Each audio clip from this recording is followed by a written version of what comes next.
White maize, 150 kwacha. Soybean, 500 kwacha. I'll tell you now, this is about 45% increase in terms of the price from last year. The Food Reserve Agency-FRA is targeting to purchase 500,000 to 1 million metric tons of white maize at its announced 150 kwacha per 50 kg bag of the grain during this year's crop marketing season. Board Chairperson Kelvin Hambwezya has also disclosed at the said 500 kwacha per 50 kg of soybeans, the agency has planned to purchase 50,000 metric tons of the legume. Mr. Hambwezya told the media briefing the FRA further intends to purchase 10,000 metric tons of paddy rice at 200 kwacha per 40 kg bag of the cereal grain. So we are looking at between 500,000 metric tons to 1 million metric tons of maize, of white maize this year. And we are ready, I'm sure. Don't doubt us. Soybeans, we want to buy a minimum of 50,000 metric tons. Paddy rice, we intend to buy not less than 10,000 metric tons.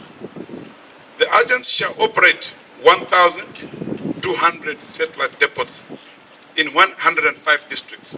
We are going to operate 1,200 satellite depots. Something similar to what you have seen here today, but 1,200 of them. Farmers shall be paid through designated banks upon presentation of appropriate documentation as a clear sign of government's desire to improve and develop the agriculture sector. And in justifying the set crop prices, Mr. Hambwezya has outlined the benefits that will accrue to farmers in the country. Yeah, so we expect a stimulation of production.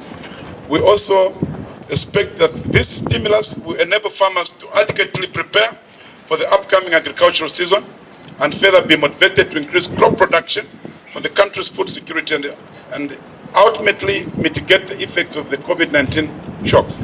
It is anticipated that the Food Reserve Agency prices shall not disadvantage the private sector, who are expected to purchase the larger share of the 3,620,244 metric tons produced in the case of maize.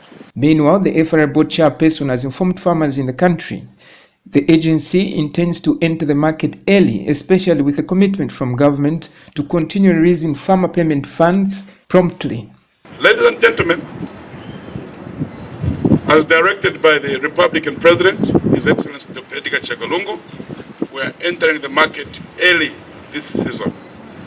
But more importantly, we want to make sure that farmers are rewarded. Farmers get a competitive price. Farmers get an economic price. And as you are aware, the bulk of our maize in this country is produced by small-scale farmers. So it's only logical that we take good care of them. Zambia has a combined maize carryover stocks of 840,000 metric tons as of 5th May 2021, and the country has a projected harvest of 3.6 million tons for this year. Lazarus Sichula, Movie TV News.